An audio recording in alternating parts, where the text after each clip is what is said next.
ఎంతమంది చూసినా చూడకపోయినా ఇలాంటి వీడియోలు మాత్రం నేను చేస్తానే ఉంటా. దేనికోసం అంటే కొద్దిగైనా అవేర్నెస్, మోసపోయేవాడు మోసపోకుండా ఉంటాడని. చెన్నైలో తేనాంపేటకు సంబంధించి ఒక మర్డర్ 3 ఏళ్ల తర్వాత బయటపడింది. కొడుకుని తండ్రే చంపాడట. దేనికి అంటే నాకు జ్యోతిష్యుడు చెప్పాడు కొడుకు నుంచి మరణగండం ఉంది అని. నిజంగానే జ్యోతిష్యుడు చెప్పాడా, లేకపోతే ఏదో ఒక సాకు కావాలి కాబట్టి ఆయన్సి పలానా జ్యోతిష్యుడిని అడ్డం పెట్టుకున్నాడా అనేది పోలీసులు తెలుస్తారు. కానీ అసలు ఒక వ్యక్తికి మరణగండం ఉంది అంటే జ్యోతిష్యులు ఇలా నీ కొడుకుతో నీకు మరణగండం ఉంది అని చెప్పడం ఏంటి? ఇది మానుకోవాలి. ఆ ప్రొఫెషన్గా తీసుకుంటున్నాడు ఎవడైనా సరే ముందు ఎమోషనల్గా బ్లాక్మెయిల్ చేయడం మానేసి, నీకు నిజంగా అది శాస్త్రం అని కనుక నమ్మితే ఆ శాస్త్ర ప్రకారం వాడికి ఏదైనా పరిహారం చేస్తానని చెప్పు. అంతేగాని ఎమోషనల్ బ్లాక్మెయిల్ చేసి అవతల వాడిని గుప్పిట్లో పెట్టుకున్నాము అనుకుంటే ఇదిగో ఇలాంటి పరిణామాలు సంభవిస్తాయి. ఈ జ్యోతిష్యుడు కాకపోయినా ఇంకొకటి ఇలాంటి తప్పులకు పాల్పడతాడు.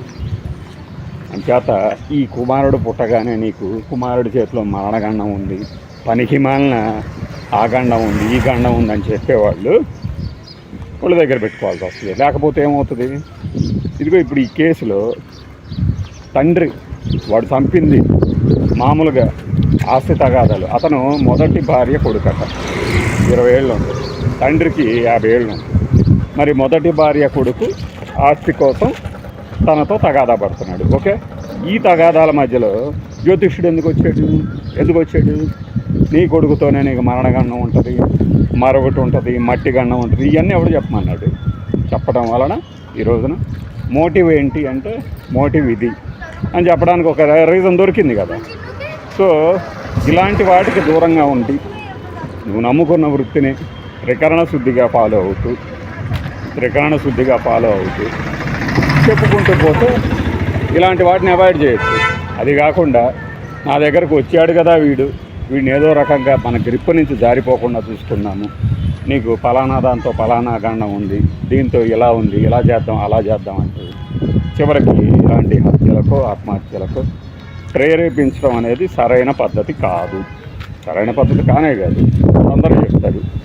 కానీ మనం ఏమైంది, మనకున్నటువంటి ఏమంటారు సెన్సెస్ ఏమైనాయి, మనకున్నటువంటి జ్ఞాన చక్షువులు ఎందుకు పనిచేయటం మానేస్తాయి? నీ కొడుకు నీ వారసుడు అని నువ్వు నమ్ముతావు కదా, అతనికి ఆస్తులు ఇదిగో ఇంతే పంచుతాను, లేదు పంచను అని క్లియర్గా చెప్పడం మానేసి కొడుకు వల్ల మరణగండం ఉందంటే కొడుకుని చంపేస్తారా? ఆ కారణం చెప్పినోడిని ఏం చేయాలి?